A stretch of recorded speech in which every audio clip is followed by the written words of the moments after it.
you stupid bastard! It's going to explode! Munich, 1958. 23 dead, including some of the most talented sportsmen on Earth. We were really big time. Ready for takeoff. You could really not expect to have a better crew flying that Manchester United team. 105, V1. The crew had not had the wings de-iced. The pilots know what they're doing, boys. Christ, we're not going to make it! I thought it was dead. Blame for the tragedy would fall on one man. That is one hell of a burden to take on. And he was devastated by this. The effort to clear his name would span more than a decade and pit one nation against another in a bitter struggle for the truth behind one of the worst tragedies in the history of sport. Mayday, Mayday.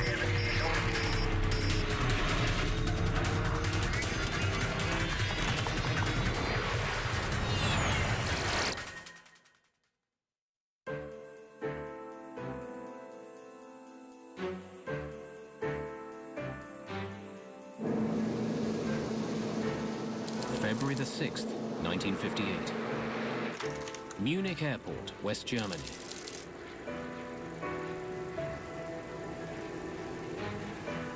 A British pilot prepares to bring home an extraordinary group of passengers. The Manchester United football team. In the 1950s, they are the most famous sportsmen on the planet. Everyone in the huge Wembley crowd, from the Queen to the oldest fan, is tense with excitement.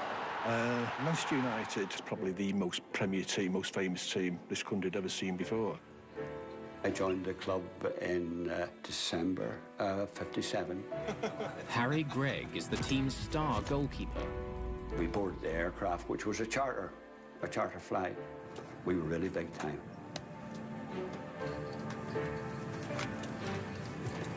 After playing a key game in Yugoslavia, the team has advanced to the semi-final of the prestigious European Cup.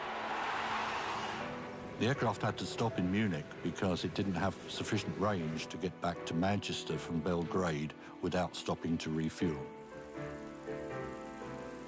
The 21 players and staff are travelling in style. They're aboard a British European Airways Airspeed Ambassador.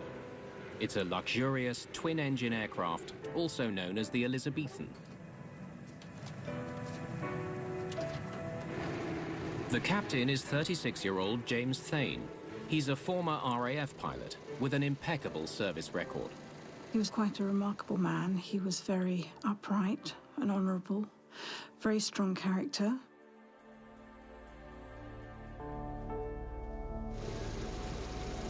The weather had been pretty grim throughout the day. Snowfall in the morning gave way to a rising of temperature to just above freezing. As Captain Thane finishes his pre-flight inspection, the young sportsmen settle in for the journey home.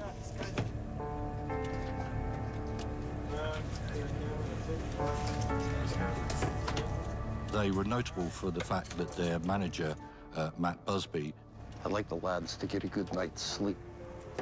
was picking relatively young players in the team, and that's why they were known as the Busby Babes.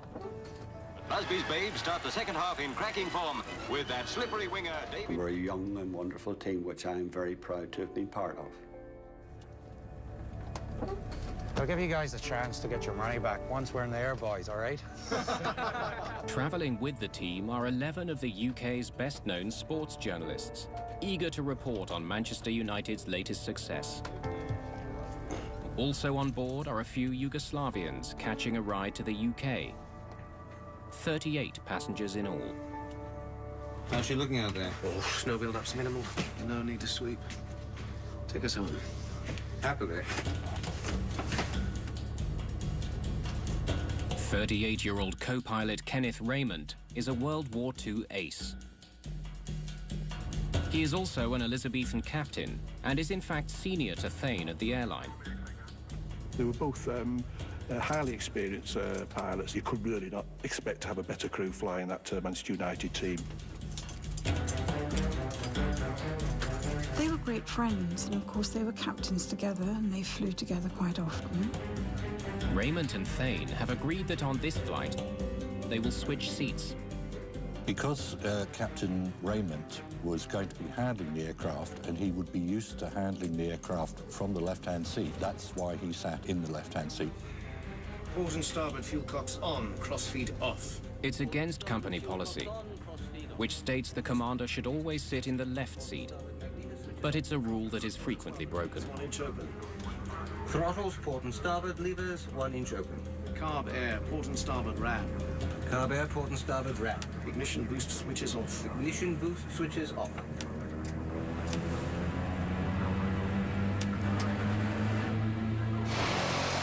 Munich 609 Zulu Uniform, I am ready to take off. Beeline 609, your clearance expires at 3-1. Time now is 3-0. Cleared for takeoff. Right turn out. Thank you. Rolling. In light snow, with the temperature hovering around freezing, Thane and Raymond start their takeoff run.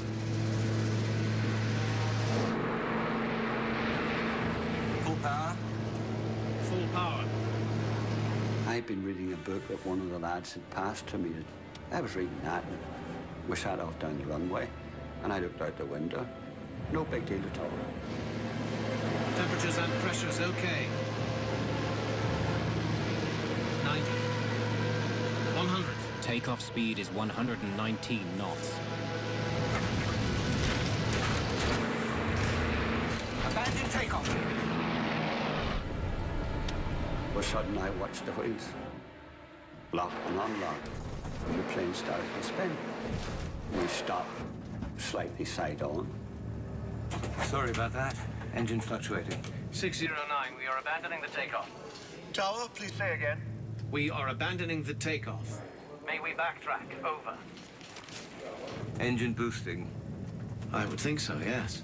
The problem was with boost surging, it happened with that particular engine on that particular aircraft. It was Bristol Centaurus engine. It was prone to doing this, especially at airports which are at high altitudes. And one of the problems was that the thrust sometimes was open too fast. 609, clear to backtrack. The Elizabethan taxis back to the start of the runway for a second takeoff attempt. I truthfully can say I was not too perturbed at all. Another adventure for a young man, and I was not a bad flyer at that time. Munich 609 Zulu uniform. When we get to the end of the runway, I should like to Take off again. Is the clearance still valid? 609, your clearance is still valid.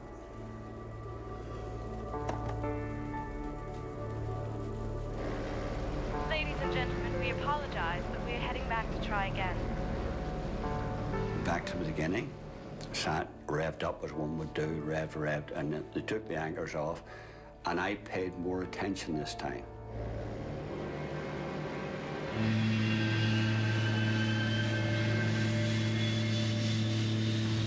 Slightly further on the runway, the same thing happened again. Port is off the clock. This time it was Thane who actually abandoned that takeoff. And again, when I thought we were about to lift, I watched the brakes lock and unlock, lock and unlock.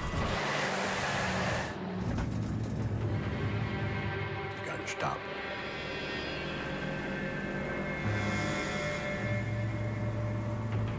The Munich 609 Zulu uniform. We are abandoning this takeoff as well. Roger. Clear to backtrack. And the pilot came on and said, Sorry for that. We have a technical fault that we're now looking into. We're returning to the terminal for further checks. Nothing to be alarmed about, and we hope to have you airborne shortly.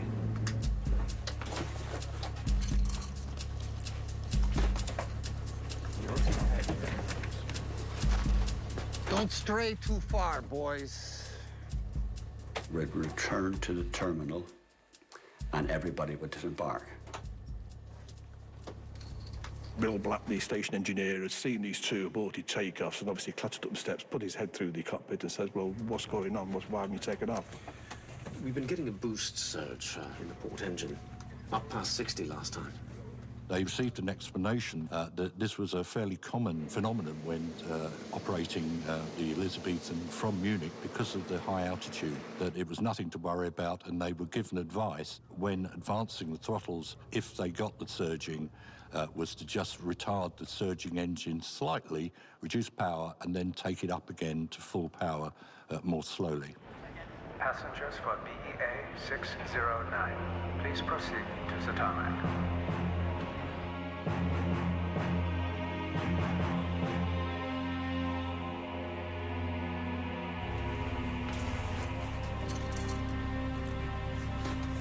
Within 5 minutes of the passengers being offloaded, they were loaded on again.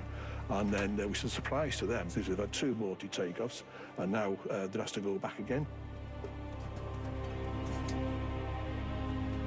If one person had said, "I just disgrace, we're not going," he would have had a whole lot of followers. But there you are, human nature again. Who's got the moral courage?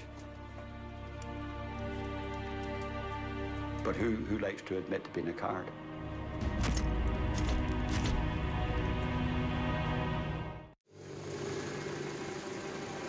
BEA Flight 609 prepares for its 3rd takeoff attempt from Munich Airport. The plane carrying the Manchester United Football Club is drawing attention from inside the terminal.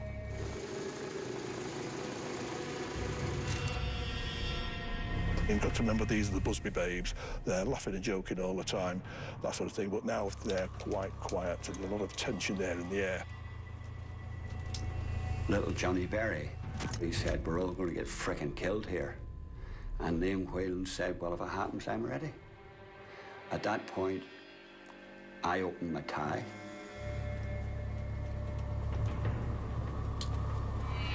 Ignition boost switches off. Ignition boost switches off. Wings still look good. No need to de-ice.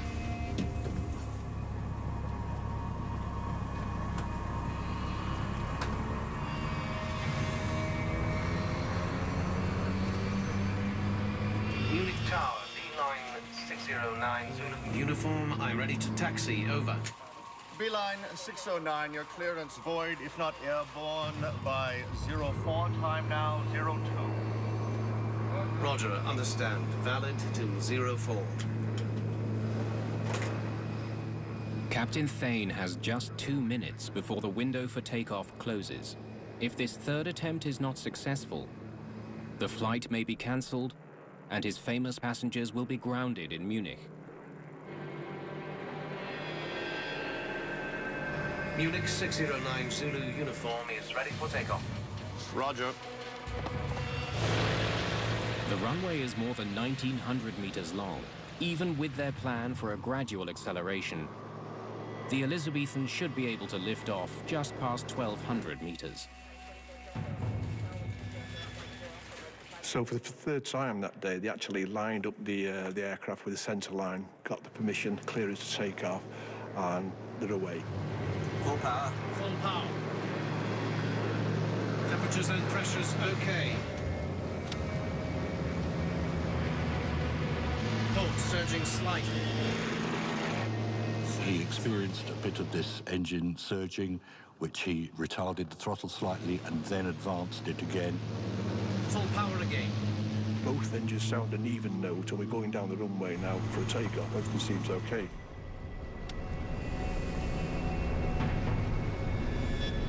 The pilots know what they're doing, boys. I thought, there's more people in this plane more frightened than what I am.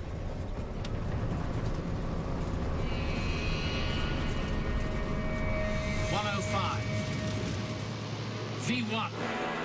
Velocity 1 is the speed at which a takeoff cannot safely be abandoned. The point of no return. Raymond now is waiting, is anticipating now Thane to call out 119 knots, which is V2. At 119 knots, the plane can become airborne.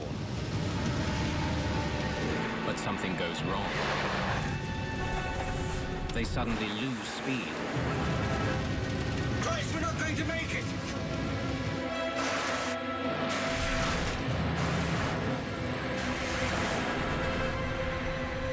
There was no screaming, there was no shouting, there was nothing like that at all.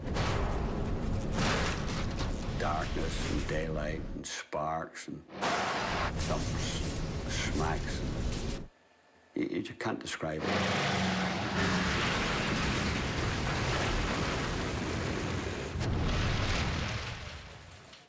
And then it was just complete and total darkness. I thought it was dead. The Elizabethan has crashed through a fence, hitting a house and a fuel shed 300 meters beyond the end of the runway. And eventually I got to my senses and I started to crawl uphill. And I got to a hole of what was left of the aircraft. And I honestly thought, I'm the only one alive here. And then I heard a shout. Out! Everyone out! Now! It's going to explode! Out! He shouted, run, you stupid bastard, it's going to explode. Now! The plane can explode! Come on! Go, go, go, go! Run, you stupid bastard! It's going And to I heard a child crying. I shouted, come back. Come back, you bastards! There's people alive in there! I went back in through the hole I came out of, and I found the little child.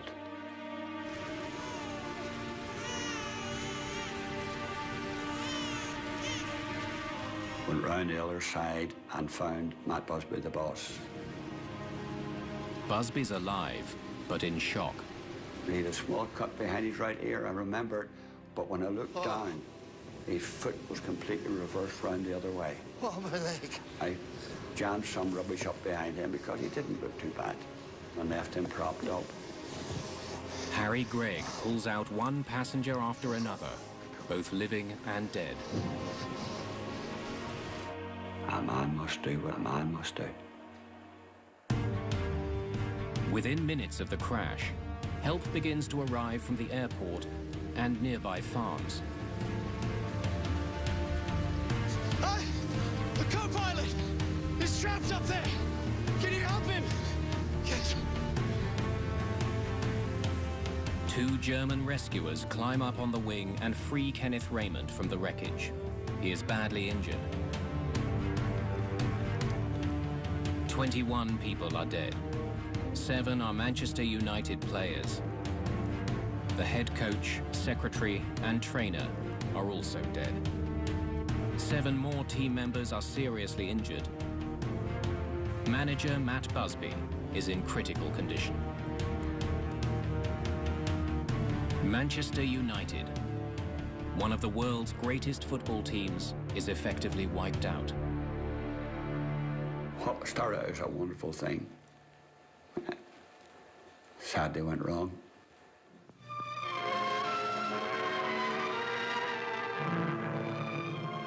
Near Munich, a fierce blaze marks the wreck of a British airliner. In attempting to... We had this pretty high-profile air disaster here. The stakes are quite high. Not long after the end of the Second World War, we've got 2 pilots who fly in the aircraft who actually flew in the RAF during the war. Yeah, and Munich, obviously, as well, was that place where the cradle of the Nazi Party. So you've got a British government, you've got a German government. Everybody was going to tread warily. At 10 p.m. on February the 6th, 6 hours after the crash, the man assigned to investigate it arrives on the scene. Hans Reichel was the West German chief accident investigator. He was quite experienced. He was 57 years of age. He'd flown with the Luftwaffe. He'd flown with Lufthansa, the national airline, so there's no doubt he was actually a qualified pilot. This was the first major international accident that he had had to deal with. In his role as air crash investigator, Steve Moss is re-examining the evidence from a 21st century perspective. He certainly seems to have arrived at Munich rather under-equipped, Kann ich bitte ein bisschen Licht haben? to the extent that he had to borrow a news crew's lighting equipment to commence his examination. Can I have some light here, please? Of course, uppermost in his mind was the possibility of ice on the wings, So he went looking for that, and sure enough, he found it.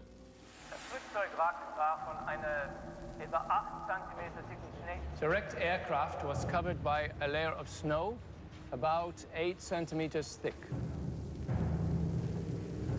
This could be brushed aside with the hand without difficulty. Under this, there was a layer of ice, frozen firmly onto the surface of the wing. Here. Reichel finds the only surfaces free of ice are near the engines. He assumes the entire wing was coated in ice before the crash, and that during the takeoff attempt, the propellers blew away the ice behind them. The day after the crash, investigators take a closer look at the scene. They examine the tire tracks, which extend 50 meters and right off the end of the runway. The information from the ground marks that the aircraft never got airborne must have, in Reichel's mind, reinforced this impression that ice on the wings was responsible. Manchester, from the moment the news came through, was a city in mourning. While millions wait anxiously for news of the seriously injured men, the hospital staff worked day and night to save them. Matt Busby was their worst problem. For 2 days, he lay between life and death with one of his lungs completely deflated. Then came the welcome news. Matt was off the danger list. 6 of the 7 injured players also pull through. But the team loses one of its greatest stars. Duncan had died. Duncan died, I think, 10 days. Yeah. To this day, many regard Duncan Edwards as the greatest footballer the UK has ever produced. Co-pilot Kenneth Raymond also dies, having suffered a brain injury. Full power. Full power. James Thane is left to face a wall of questions on his own. Well, you see, on the first takeoff, we weren't completely satisfied with the engines. Any little bit of information that the press could get, there was another headline. It was relentless. So it must have been very difficult for him. 2 days after the crash, Reichel interviews Thane. After the accident, we established that the starboard wing had a layer of rough ice on it. The region of the propeller slipstream was free from ice. When I walked out of the aircraft on the first attempt, I could see the snow thawing on the wings and count the ribs of the aircraft. What did you say was the cause of the accident? My personal feeling is that there must have been a large quantity of snow built up at the end of the runway. Why were you sitting in the right-hand seat?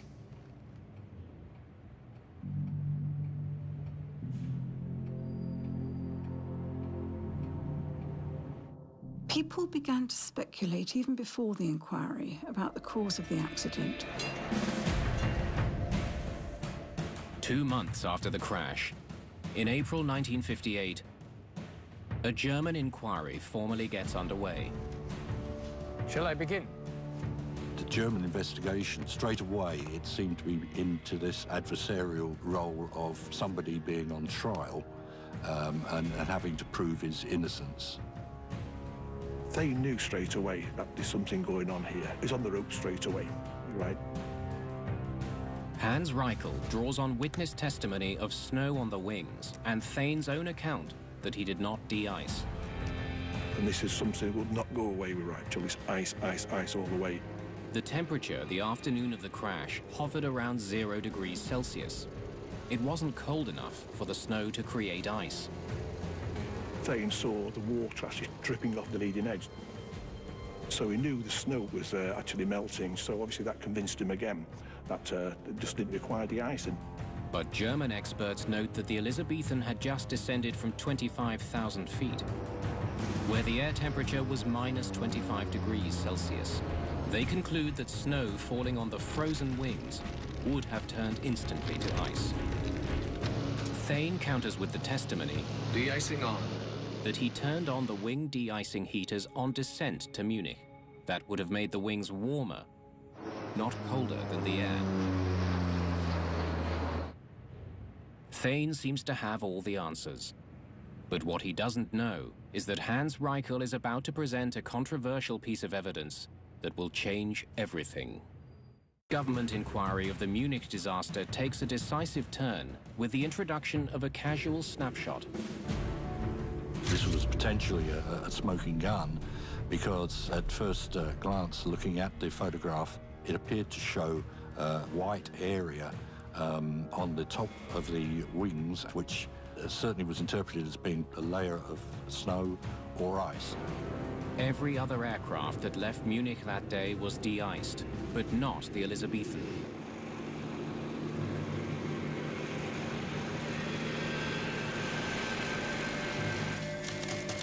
For investigator Hans Reichel, the crew's failure to de-ice is the leading cause of the accident.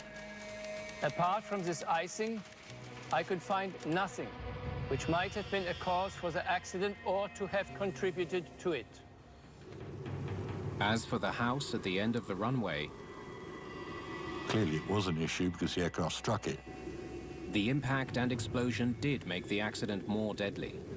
But German authorities find that according to regulations, the house was a proper distance from the airport. Finally, investigators consider whether the engine boosting problem was a possible cause. Port is off the clock. The theory is quickly dismissed. The boost issue had nothing to do with the accident. One of the engines was actually carrying a crude form of flight recorder, which indicated that during the run, the engines were certainly delivering enough power to get the aircraft airborne. Während des knapp zweistündigen Aufenthalts in München. In March 1959, a year after the tragedy of Munich, the German government releases its official report. It lays full blame for the accident at the feet of Captain James Thane. Ice. Ice on the wings, which they say was there before the accident. Simple. The German investigation also suggests that by agreeing to switch seats, Take us home. Captain Thane may have created confusion over which pilot was in charge. And they said, Captain Thane, he's the one responsible for the deaths of 23 people and the decimating the Manchester United football team. That is one hell of a burden to take on.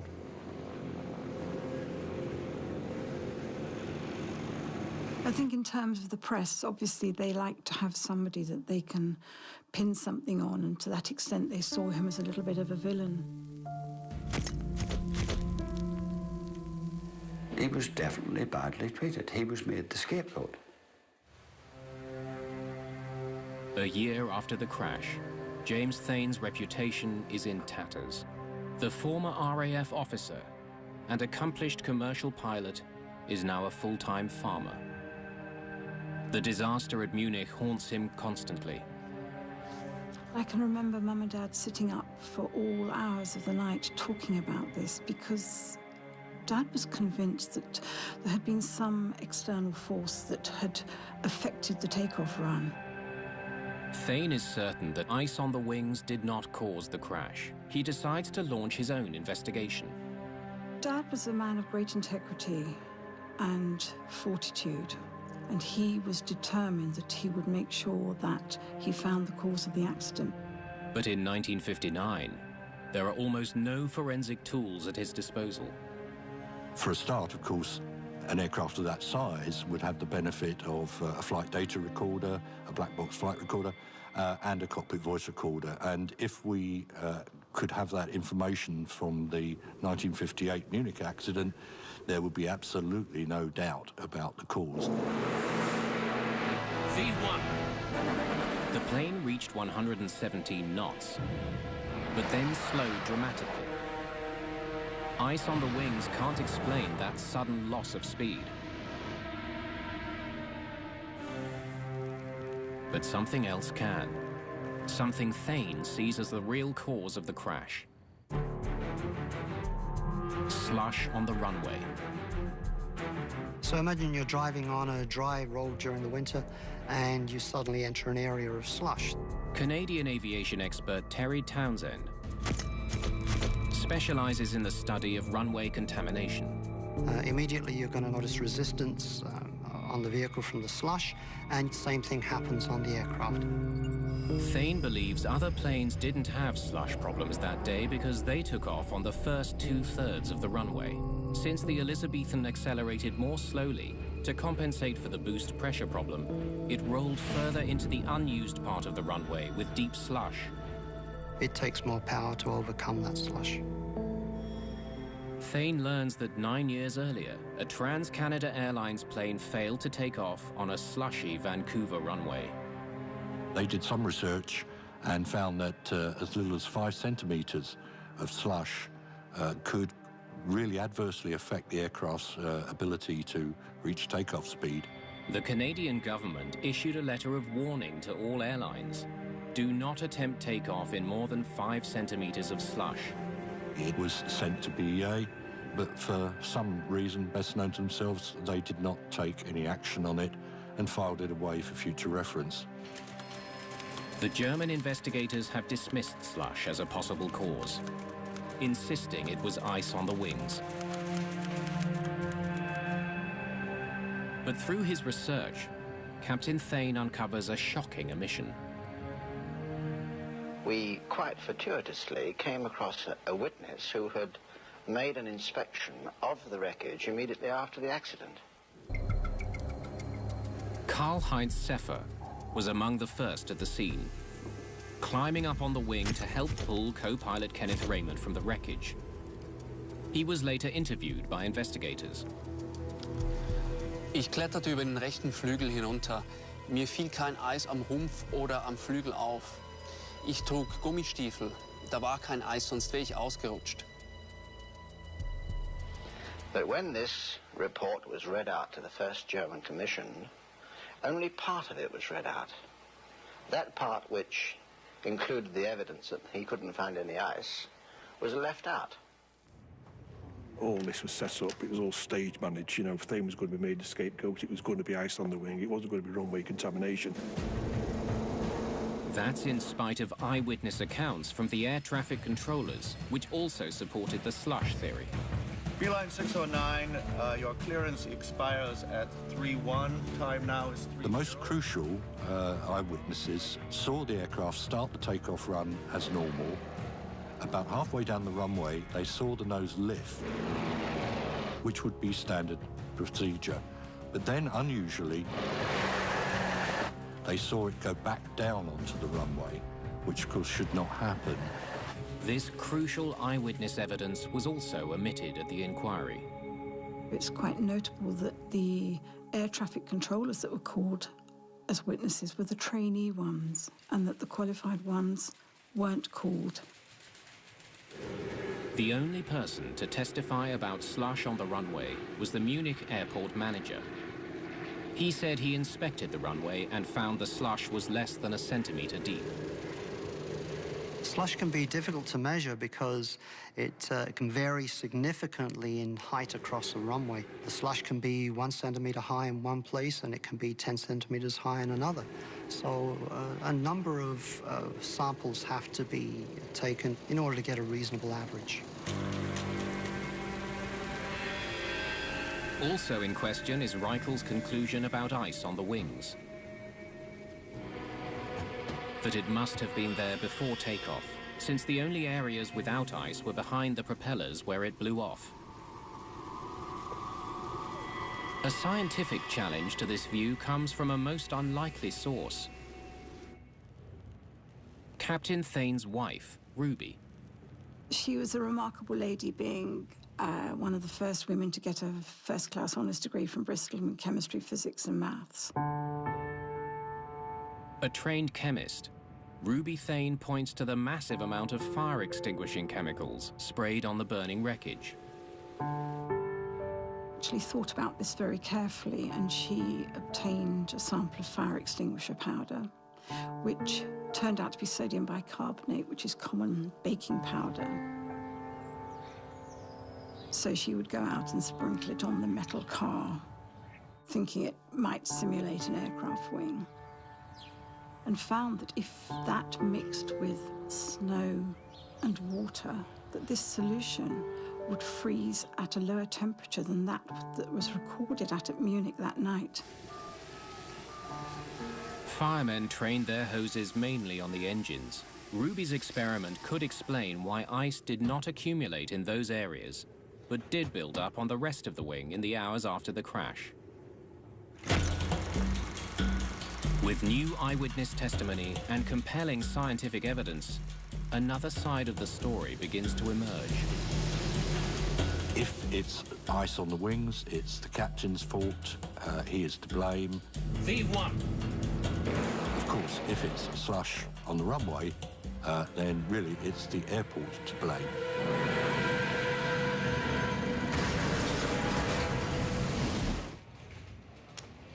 Thane submits the new evidence to the German authorities, but they refuse to reopen the investigation.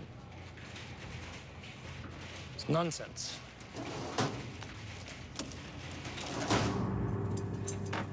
In 1961, BEA officially fires Thane, primarily for violating the company's policy against pilots switching seats. Well, they sacked him, and he was devastated by this, for something which was effectively a little company regulation, but other people did that as well. BEA, obviously, if you think about it, did not want a pilot like that on the flight deck. As they're about to take off, this is your captain speaking, Captain Thane, I'm the one responsible for 23 deaths at Munich in 1958, so no airline wants that.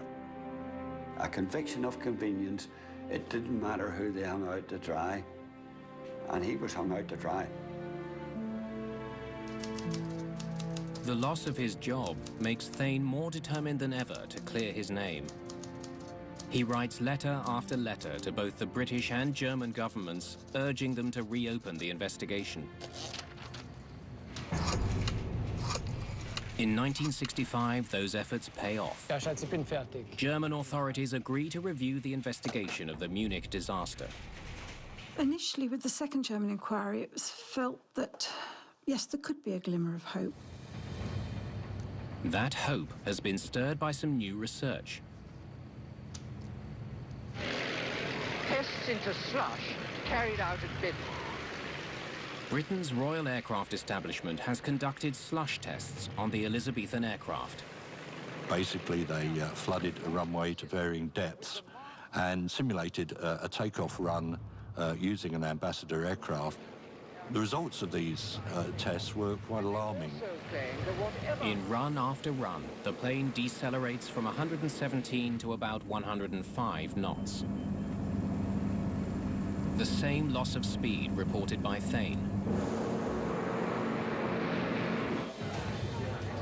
We're hoping that when the Germans have considered, if they consider all the relevant evidence, we shall get them to reach the conclusion that the aircraft accident was due to slush on the runway and not ice on the wings. But at the two-day hearing, Reichel is not swayed by the new evidence. Instead of clearing Thane, he condemns him further, saying that by switching seats, the captain actually made things worse. The differing assessment of the situation by the two pilots probably increased the severity of the accident. Christ, we're not going to make it! As an investigator these days, I can see no technical reason why that should have contributed to the accident. The damning findings of the German Review Commission are a crushing blow to Thane.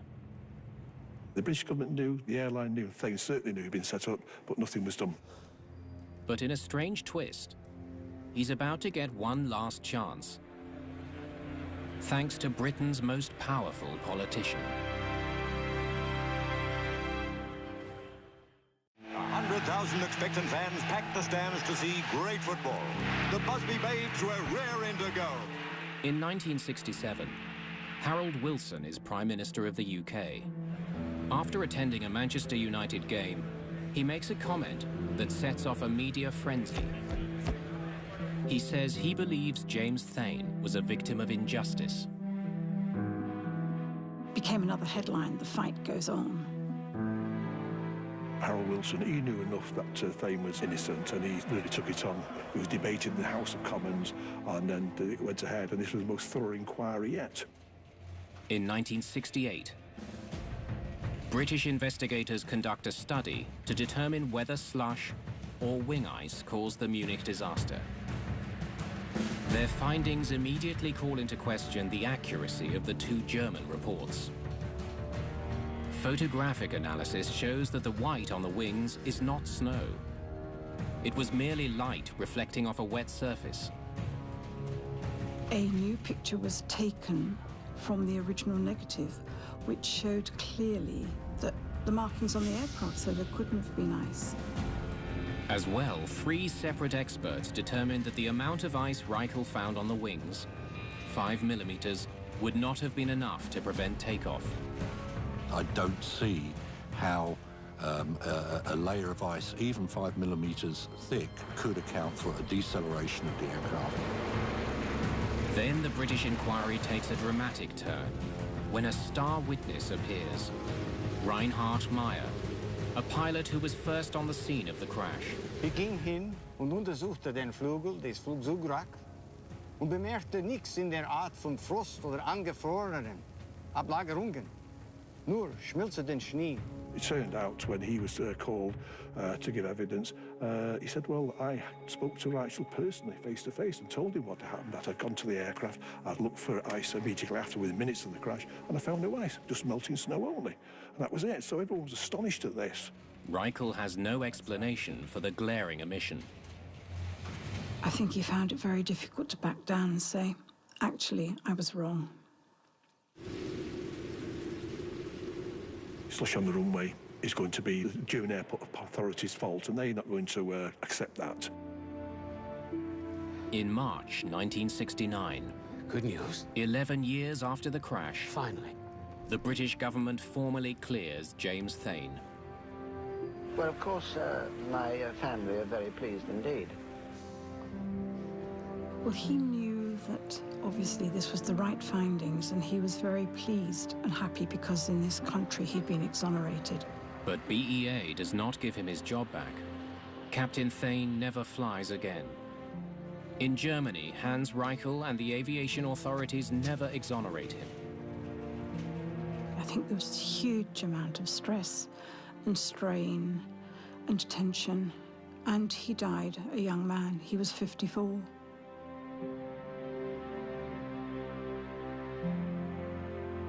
At Munich, there were 23 victims, and Captain Thane was the 24th.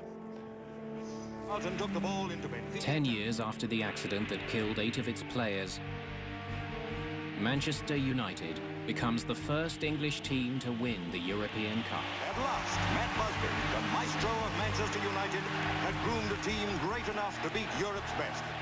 A cup they might have won in 1958, if not for an aviation disaster that devastated the finest team of players Britain had ever assembled.